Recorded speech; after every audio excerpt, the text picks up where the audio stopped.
किसका रिडक्शन हुआ? H2O2। किसका ऑक्सीडेशन हुआ? N2H4। कौन oxidising agent?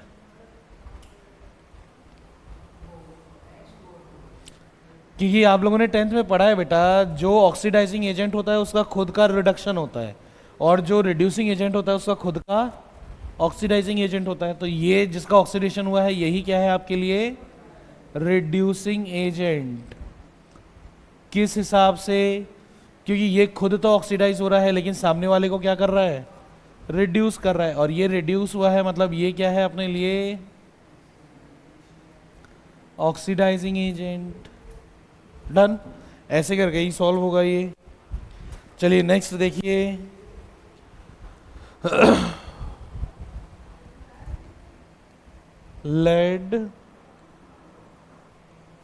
Lead oxide plus H2SO4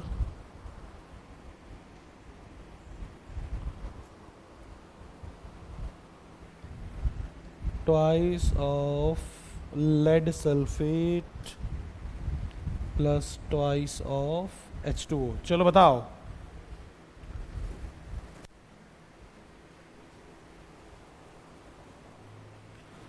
यहां पे तो लेड कौन से स्टेट में है? 0। ठीक। अच्छा, बुक में जो है वो स्टेट भी दिया हुआ है, ये है सॉलिड, ये है PbO2 सॉलिड, कहाँ चला गया? ये है एक्वस, ये है सॉलिड, और ये है लिक्विड। ठीक है, चलो बताओ। इसका तो 0 है, और यहाँ पे कौन से स्टेट में है ये? 2 ऑक्सीजन से आगे कितना? -4, मतलब इसका कितना होगा? +4, और यहाँ पे +2 है, यानी यहाँ क्या हुआ? हाँ जी,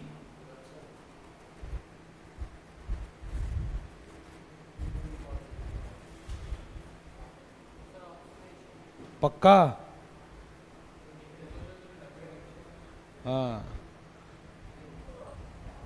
एक मिनट। PbO2, एक मिनट, यहाँ छोटी सी गलती हो गई है हम लोगों से।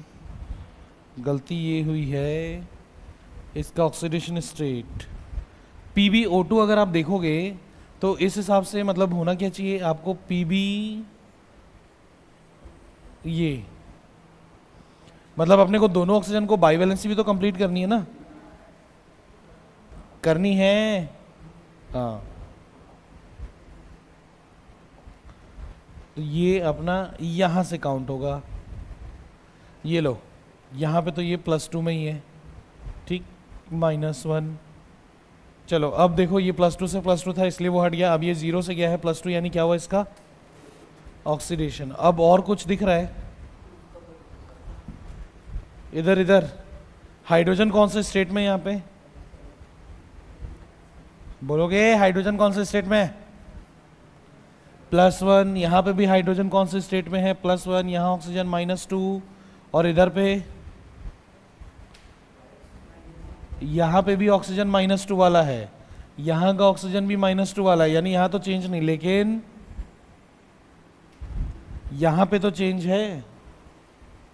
ठीक, तो ये जो था ये था ऑक्सीडेशन, और ये जो है ये है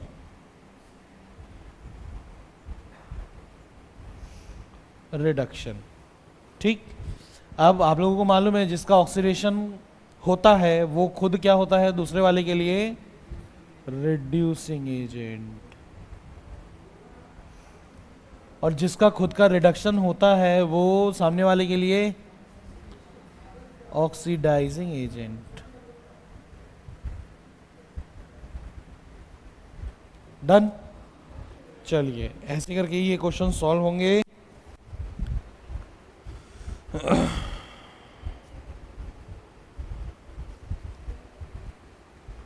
बैलेंसिंग वाला हम लोग किससे बनाए थे? इसी से ही, इससे बनाए थे कि अच्छा ठीक है। इस वाले का देखो, MnO4 - aqueous plus iodide ion in aqueous MnO2 plus I2 in solid medium. चलो इसको आपको सॉल्व करना है इन बेसिक मीडियम। चलो काम पे लगो। और इसको बोला है आयन इलेक्ट्रॉन मेथड से सॉल्व करने।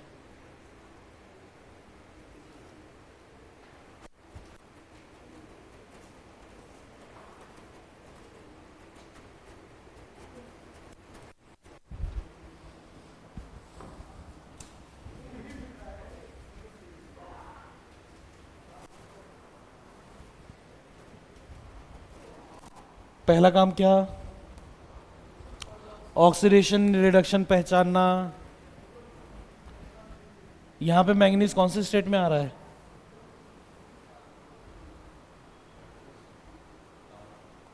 12। अच्छा, 4 ऑक्सीजन से कितना हुआ? -8 +7। -8 में क्या ऐड करोगे कि -1 आए? -8 में क्या ऐड करने से -1 आएगा? +7। यहाँ पे तो -1 में है, यहाँ पे कौन से स्टेट में होगा बेटे?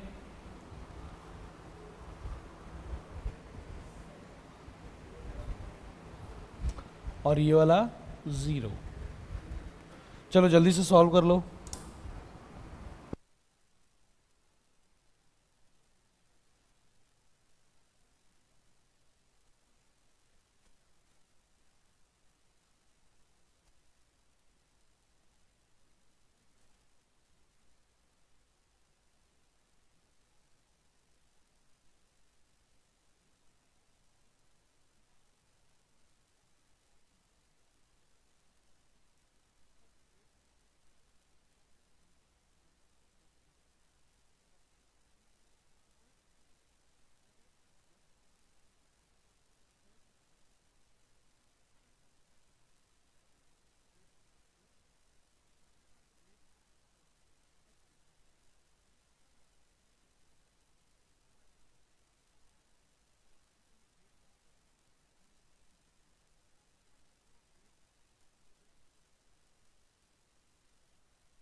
इतना टाइम नहीं लगना चाहिए बेटा।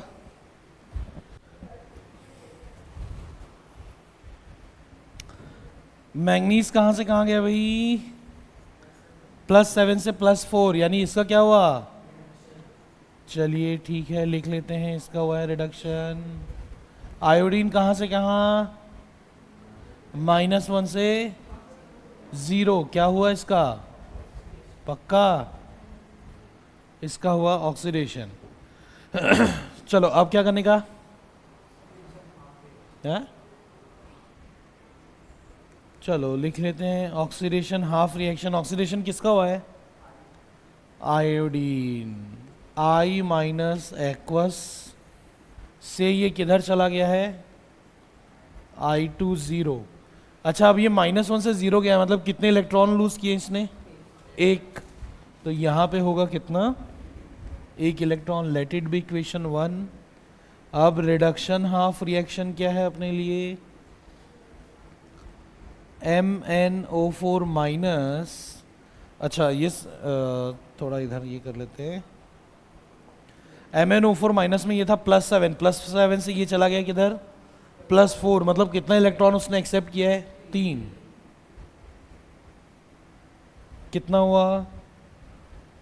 MnO2। Late it be equation number 2। अब क्या करने का? हम लोगों को इलेक्ट्रॉन को एलिमिनेट करना है, तो इसको क्या करना पड़ेगा बेटे? 3 से मल्टीप्लाई, यानी क्या करने वाले हैं अब हम लोग? इक्वेशन 1 को मल्टीप्लाई करने वाले हैं 3 से, और उसको ऐड कर देंगे किसमें? इक्वेशन 2 में। ठीक। लास्ट क्लास में हम लोग माइनस लिखे थे क्या? नहीं, उसको प्लस कर लो। माइनस करने से तो सिंबल चेंज हो जाते हैं ना। अब चलिए देखते हैं क्या क्या बच रहा है अपने पास। MnO4 minus plus I minus aqueous plus 3 electron. Arrow के इधर का पूरा एक साथ आ गया। अब एरो के उधर की बारी। हाँ, ओ ठीक ठीक ठीक, ये 3, ये 3, अरे I3 हो गया, ये 3 हो गया, और ये हो गया आपका MnO2 plus 3I2 plus 3 electron. यही होगा ना? इलेक्ट्रॉन से इलेक्ट्रॉन कैंसिल। ठीक। अब देख लो क्या क्या चीज़ें बैलेंस्ड हैं। Manganese balanced. आयोडीन, यहाँ पे 3 आयोडीन है, वहाँ पे अरे हाँ, वहाँ पे 6 आयोडीन है। यहाँ पे 3 आयोडीन, वहाँ पे 6 आयोडीन। क्या करना पड़ेगा? यहाँ पे 2 से मल्टीप्लाई करना पड़ेगा, यानी कि अब इसका फॉर्म क्या आएगा? MnO4 माइनस, फिर इसमें 2 का मल्टीप्लाई करोगे तो ये हो गया 6I माइनस, ये हो गया आपका MnO2 प्लस, अरे अरे अरे,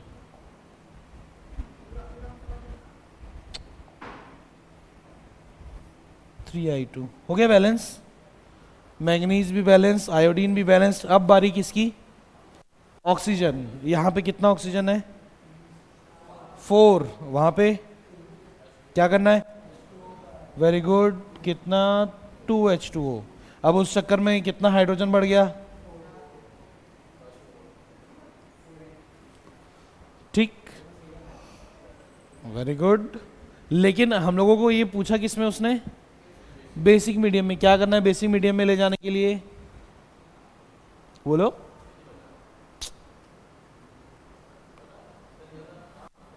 क्यों? उतना ही OH माइनस ऐड करते ही वाला नहीं बताया लास्ट क्लास में? कोई बात नहीं। देखो, किसी भी एसिडिक मीडियम में बैलेंस किए हुए इक्वेशन को बेसिक मीडियम में ले जाने के लिए बहुत सिंपल तरीका क्या है? आपकी बुक में OH माइनस से ही बैलेंस करना सिखाया है। ठीक।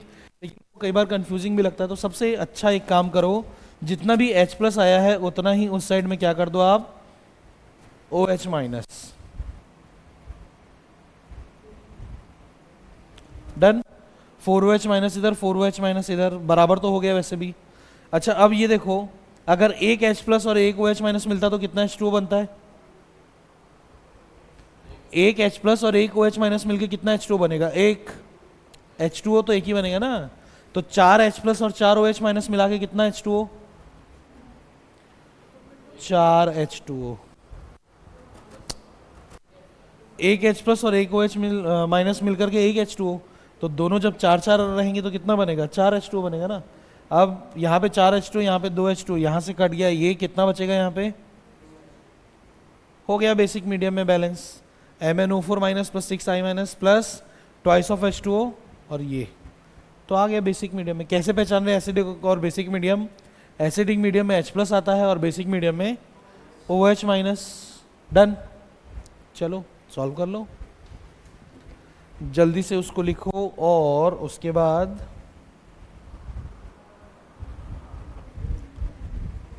H2O2 प्लस Fe2 प्लस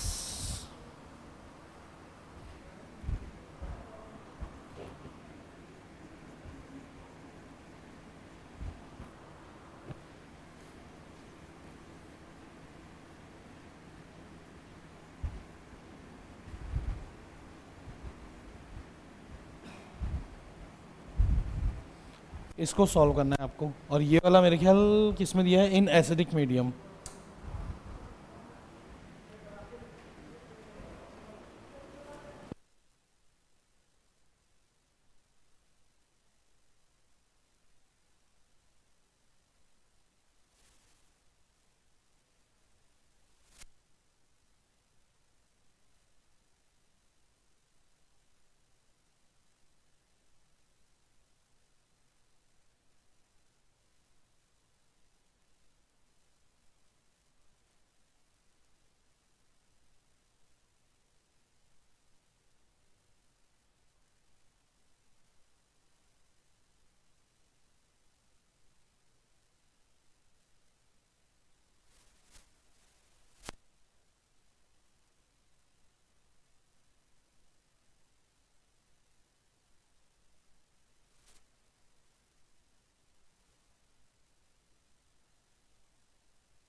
बन गया होगा बेटा इतने देर में तो भैया गजब कर दे रहे हो यार। इसका तो ऑक्सीडेशन हुआ है, यहाँ पे ऑक्सीजन -2 में है, यहाँ ऑक्सीजन -1 में है। क्यों? परऑक्साइड और H2SO8 ये सब नहीं बताया हूँ तुम लोगों को मैं? नहीं, थोड़ा गड़बड़ है। चलो बताओ, ऑक्सीडेशन हाफ रिएक्शन। ऑक्सीडेशन किसका हुआ बेटे? आयरन। Fe2+ से ये चला गया है Fe3+, यानी कितने इलेक्ट्रॉन लूज किए इसने? एक ही electron. Let it be equation 1। इतना ही हुआ है ना? अरे हाँ की ना भाई, ठीक। अब रिडक्शन हाफ रिएक्शन, H2O2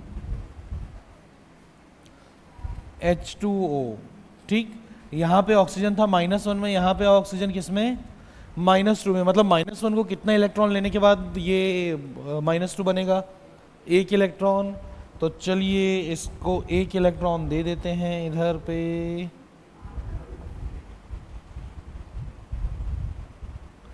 ठीक, अब क्या करना है? दोनों तरफ एक एक इलेक्ट्रॉन है, कुछ मल्टीप्लाई करने की ज़रूरत नहीं। सीधा सीधा आप क्या कर लो, इक्वेशन 1 प्लस इक्वेशन 2 क्या बन जाएगा? Fe+2 plus H2O2 plus electron. अब एरो के उधर का साइड लिख दीजिए, Fe+3 plus H2O plus electron. Electron से इलेक्ट्रॉन कैंसल, क्या बचा आपके पास? Fe2 plus H2O2 Fe3 plus H2O। अब देखो आयरन तो बैलेंस्ड है, ठीक। आयरन के अलावा फिर अपने पास बचता है ऑक्सीजन। देख लो भाई, यहाँ पे 2 है, वहाँ पे 1 है, यानी कि वहाँ कितना H2O देना है? 1 H2O देना है ना वहाँ पे। वैसे दूं चाहे यहाँ पे एक और बढ़ा दूं, चलेगा ना? अब यहाँ पे कितने हाइड्रोजन? 2। वहाँ पे कितने हाइड्रोजन? 4। यानी कि कितने की डेफिशिएंसी है? 2 का डिफरेंस आया ना, तो यहाँ पे कितना आएगा? 2H+। Simple, done. कितना ही आसान है।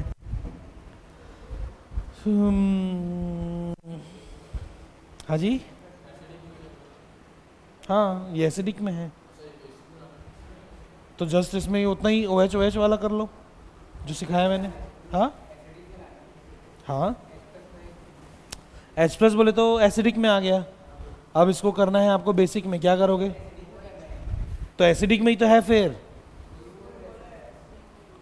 तो आ गया आंसर, यही है। फिर यहाँ पे 2OH- दोगे। चलो अब हेडिंग डालो बेटा। ऑलमोस्ट ये अब बैलेंसिंग वाले क्वेश्चंस तो बन जाएंगे, आप लोगों से बन जाएंगे बैलेंसिंग वाले क्वेश्चंस। ईमानदारी से प्रैक्टिस कीजिएगा। और एक चीज़ मैंने आप लोगों को एक होमवर्क दिया था, मुझे याद आ रहा है अच्छे से। टाइप्स ऑफ रेडॉक्स रिएक्शन जो है आपकी बुक में, उसमें जितने भी रिएक्शंस हैं उन सबको मैंने बोला था ऐसा एरो दे दे के ऑक्सीडेशन और रिडक्शन लिखने के लिए। हाँ जी, बुक में। तुम लोग ऐसा मुंह बना रहे हो, पता नहीं शायद मैंने बोला ही नहीं हो टाइप का।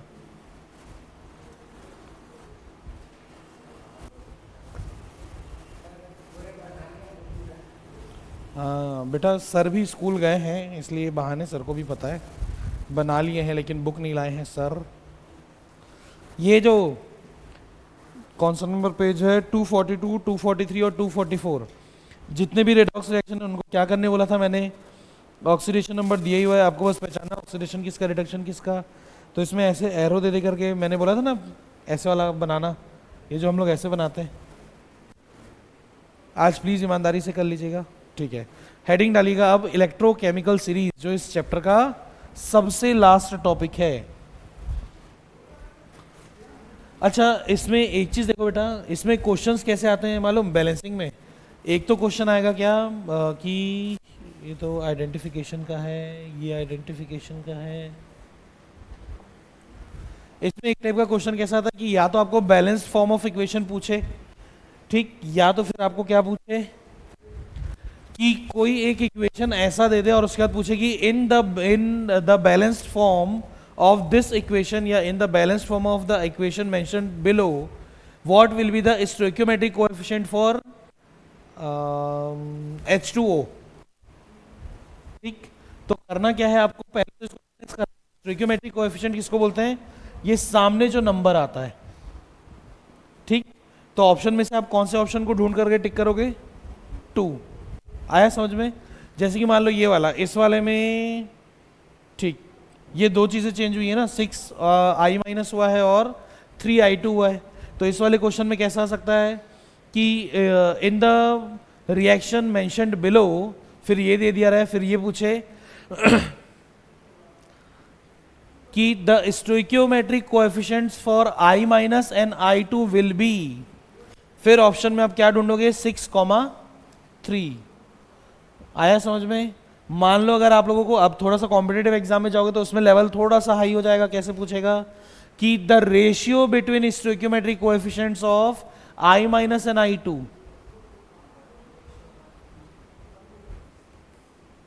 यानी कितना आ रहा है समझ में। ऐसे वाले क्वेश्चंस भी इसमें बनते हैं जो कि देख ही रहे हो, खतरनाक इजी है। बस पहला ही काम क्या करना है, इसको बैलेंस करना, फिर ऐसे वाले सारे क्वेश्चन इजीली बन जाएंगे। ठीक, चलिए अब आइए आप इलेक्ट्रोकेमिकल सीरीज।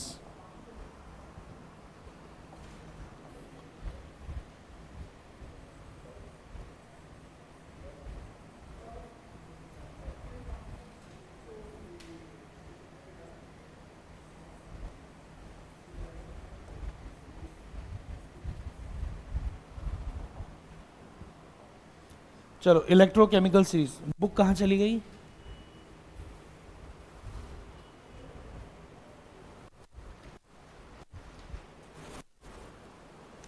बुक को बंद करने के लिए ही लाए हो क्या बेटा। सबसे लास्ट टॉपिक बोला है मैंने।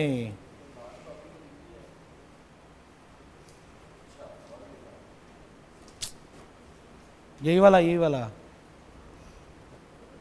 वो जो टेबल है ना, टेबल नंबर 7.1, वही है इलेक्ट्रोकेमिकल सीरीज। अगर ये नाम नहीं लिखा है तो प्लीज लिख लीजिए उसको।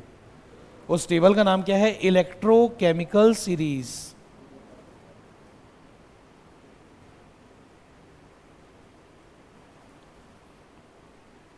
अच्छा मैं अभी बता दूं, ये इलेक्ट्रोकेमिकल सीरीज जब आप क्लास 12th में जाओगे तब ये फिर से आएगा इलेक्ट्रोकेमिस्ट्री वाले चैप्टर में।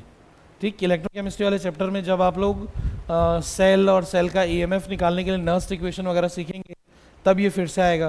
और 12th में जाने के बाद इसके 5 एप्लीकेशन आपको पढ़ने हैं।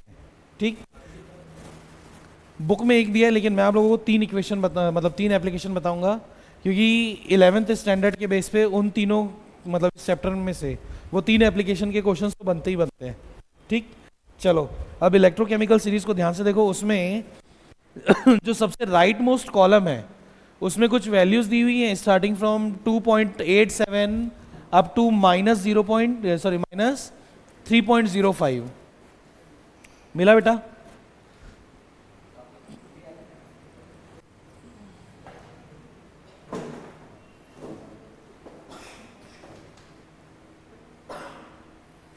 जो सबसे राइट मोस्ट कॉर्नर का कॉलम है उसको देखिए, राइट मोस्ट, उसमें जो वैल्यूज दी हुई है वो वैल्यूज क्या है बेटा, वो है उसका standard reduction potential.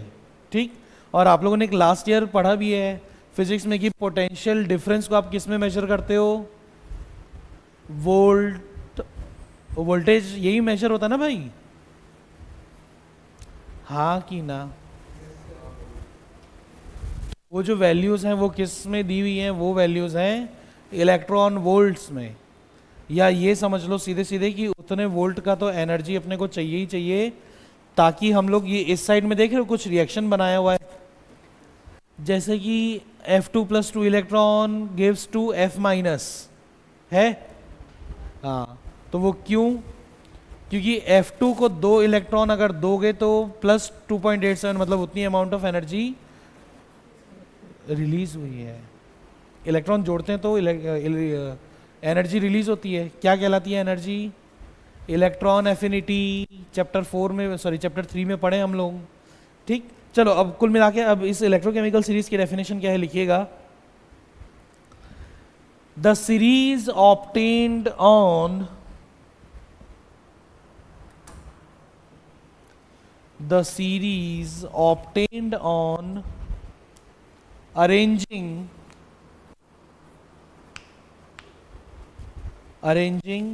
the elements in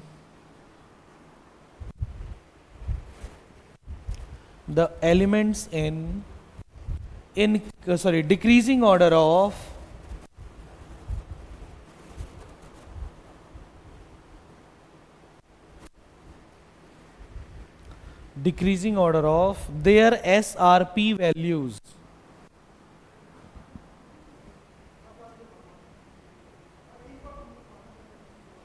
SRP का मतलब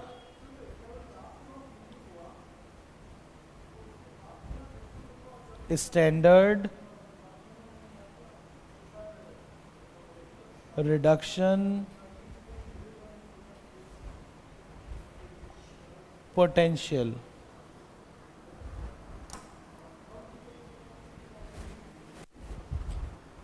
देयर SRP वैल्यूज, कहाँ लिखा नाम उसका?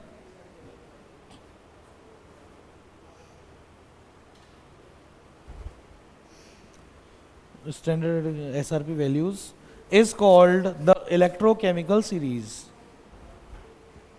is called the electrochemical series।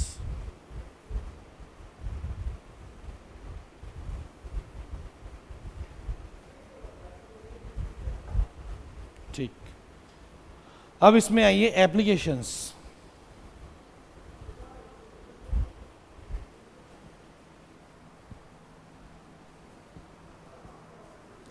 अब एप्लीकेशन समझने के लिए ना बेटा एक चीज समझनी अपने को बहुत जरूरी है।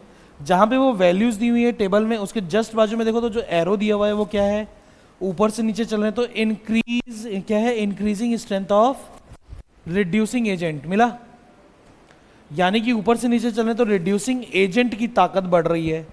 ठीक, आपको ये अच्छे से मालूम है कि जो जितना स्ट्रॉन्ग रिड्यूसिंग एजेंट होगा, मतलब सामने वाले को जितना स्ट्रांगली रिड्यूस करेगा, वो खुद उतना ही तगड़ा ऑक्सीडाइज होगा।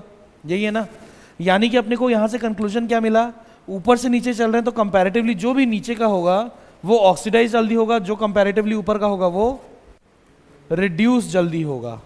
ठीक, जब इस ये जो सीरीज है उसके ठीक उधर पे लेफ्ट मोस्ट साइड में देखिए एरो दिया हुआ है, उसमें क्या लिखा है? नीचे से ऊपर चल रहे हैं तो increasing strength of oxidising agent, यानी नीचे से ऊपर चल रहे हैं तो ऑक्सीडाइजिंग एजेंट की ताकत बढ़ रही है। यानी कि जो कंपैरेटिवली ऊपर वाला है वो थोड़ा धाकड़ टाइप का ऑक्सीडाइजिंग एजेंट है, यानी सामने वाले को ऑक्सीडाइज तगड़ा करेगा, और ऑक्सीडाइज तगड़ा करेगा मतलब खुद रिड्यूस तगड़ा होगा। ये भी क्लियर है? चलो, यहां कंक्लूजन क्या मिल गया अपने को कि एसआरपी जो है बेटा वो इनवर्सली प्रोपोर्शनल है किस चीज के? Reducing efficiency.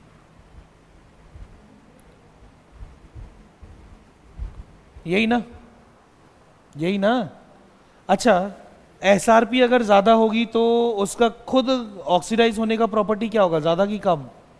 सोच के देखो, एसआरपी अगर ज्यादा होगी यानी कंपैरेटिवली ऊपर ऊपर ऊपर का होगा तो उसका खुद ऑक्सीडाइज होने का नेचर कम होगा। यानी यहां क्या कंक्लूजन मिला?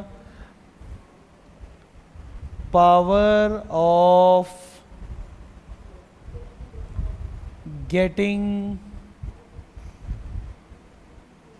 ऑक्सीडाइज्ड, यानी कि रिड्यूसिंग एफिशिएंसी, मतलब ये दोनों क्या हो गए? ये दोनों तो डायरेक्टली प्रोपोर्शनल हो गए ना, ये दोनों आपस में डायरेक्टली प्रोपोर्शनल हो गए, और यही तो अपना कंक्लूजन था। अब पहला एप्लीकेशन जो आपको सीखना है वो है सिलेक्शन ऑफ इलेक्ट्रोड्स। और इलेक्ट्रोड आपको मालूम है दो होता है, एक होता है कैथोड और एक होता है एनोड। किस हिसाब से याद रखते थे? कैथोड कैटायन से मिलता जुलता नाम है, इसलिए ये कैटायन के जैसे पॉजिटिव होगा। एनोड एनायन के जैसे मिलता जुलता नाम है तो ये एनायन के जैसा होगा। यही है? ठीक। अब बुक में देखिए जस्ट बाजू वाले पेज में एक डायग्राम दिया है जिसमें एक इलेक्ट्रोलिटिक सेल है जिसमें कॉपर और जिंक दो इलेक्ट्रोड्स हैं, दिख रहे हैं? ठीक। उसमें देखो बेटा, जो जिंक है, जिंक की जो रॉड है उसमें कौन सा सिंबल दिया हुआ है? माइनस, और लिखा है एनोड। ठीक। जबकि जो कॉपर है उसमें क्या लिखा हुआ है? कैथोड, और उसमें दिया हुआ है प्लस सिंबल। यही है ना, पॉजिटिव सिंबल दिया है। अच्छा, अब इन दोनों को इस इलेक्ट्रोकेमिकल सीरीज में ढूंढ के निकालो तो। हाँ, मैं तो आयरन बोला ही नहीं यार। कॉपर का है प्लस 0.34 वोल्ट, मिला? प्लस 0.34, और जिंक का है माइनस 0.76। कंपैरेटिवली नीचे कौन है? यानी कि जिंक का क्या होगा? ऑक्सीडाइज होगा तगड़ा, और कॉपर क्या होगा? रिड्यूस होगा तगड़ा। अब इसी कॉन्सेप्ट को लेकर के डायग्राम को वापस देखिए, उसमें क्या हो रहा है?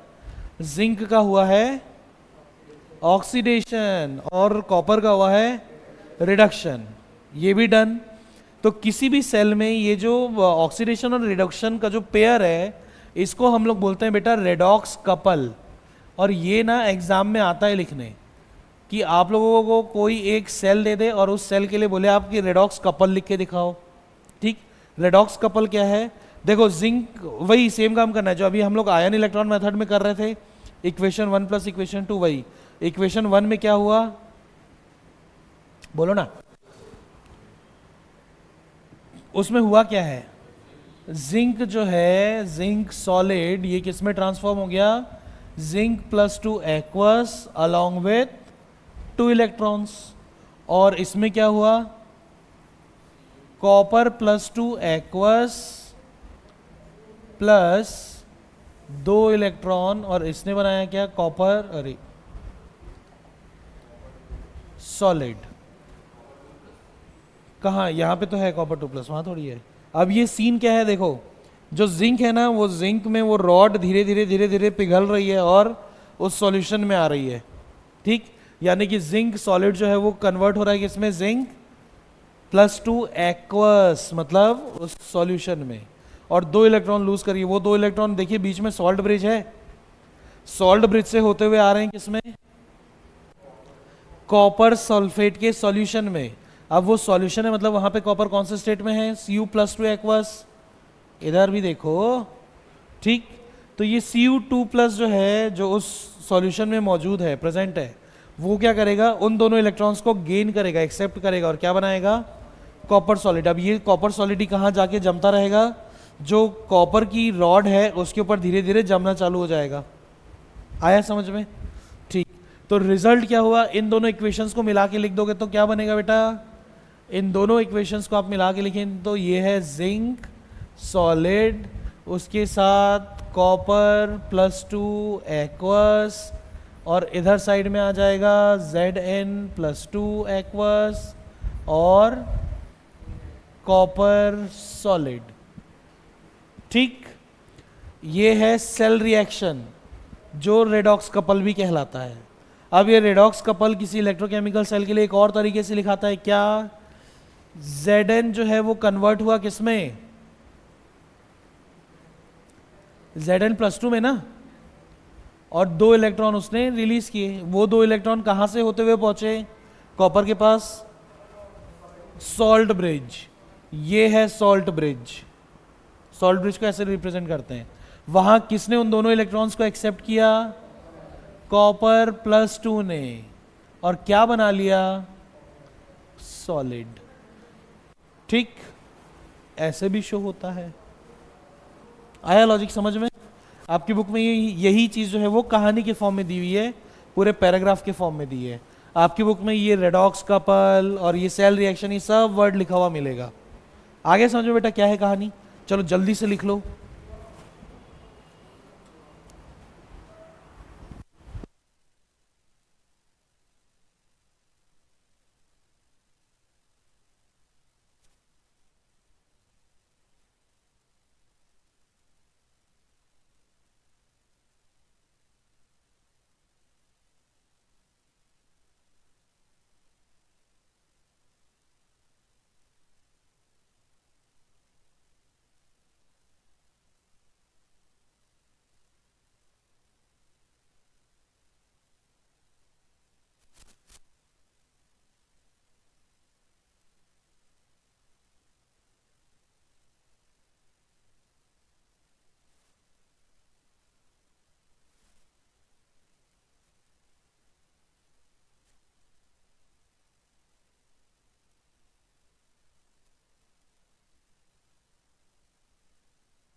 हो गया बेटे।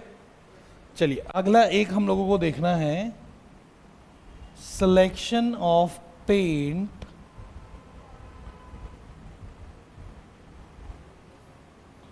And galvanisation.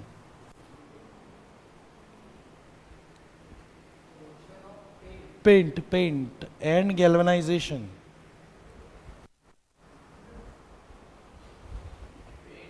पेंट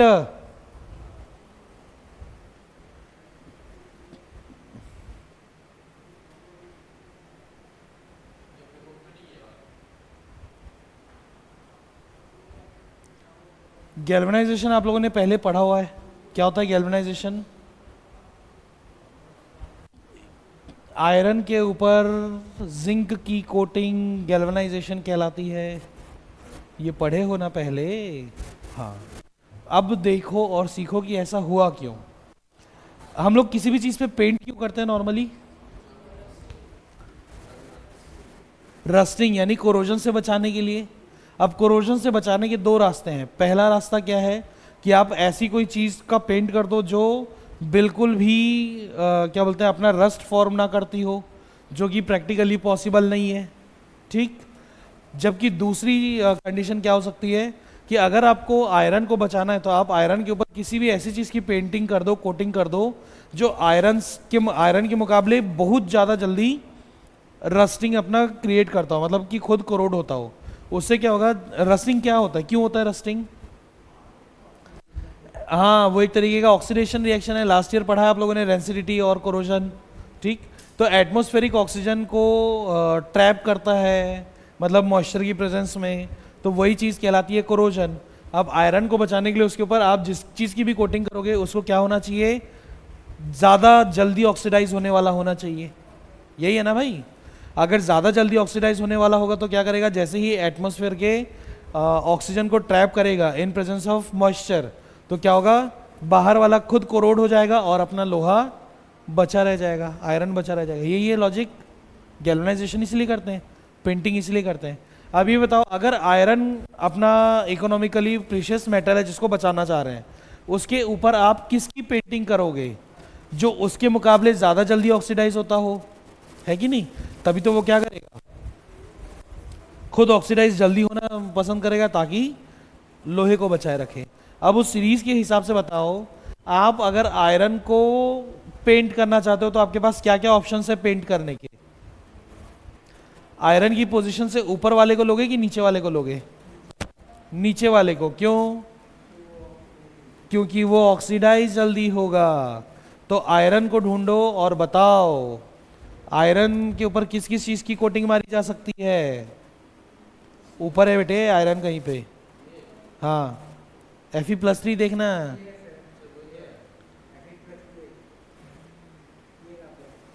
हाँ, तो उस पर किसकी किसकी कोटिंग मार सकते हो आप? हाँ, क्रोमियम है, कॉपर है, फिर टिन है, और लेड है, एल्यूमिनियम है, जिंक है। हाँ, ठीक। आया समझ में बेटे? तो हम लोग गैल्वेनाइजेशन की डेफिनेशन में क्या पढ़ते हैं लोअर क्लास में कि it is the coating of zinc on iron. तो क्यों ले रहे हैं हम लोग उसको? क्योंकि उसकी एसआरपी वैल्यू आयरन की एसआरपी वैल्यू से कम है। आया समझ में? ठीक। तो ये है आपका दूसरा एप्लीकेशन, सिलेक्शन ऑफ पेंट। तो इसमें आप एक चीज लिख लीजिएगा कि element with comparatively lower SRP, लिखो जल्दी, element with comparatively lower SRP, element with comparatively lower SRP is taken as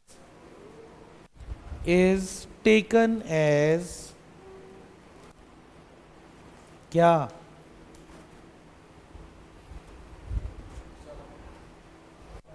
paint. Example zinc is painted over iron. बेटा जिंक को Zn लिखने की आदत डालो। Zn is painted over iron. Iron को कैसे लिखेंगे? Fe। ब्रैकेट ओपन करके लिखना galvanisation. Painted over iron, bracket open करके लिखेंगे गैल्वनाइजेशन। आया समझ में? सिंपल सी चीज है। Done done. चलिए, तो ये हो गया ये।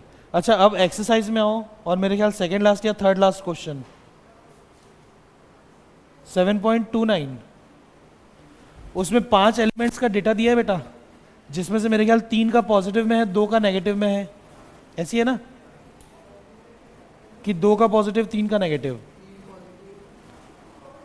3 पॉजिटिव 2 नेगेटिव। और उसमें पूछा क्या बेटा?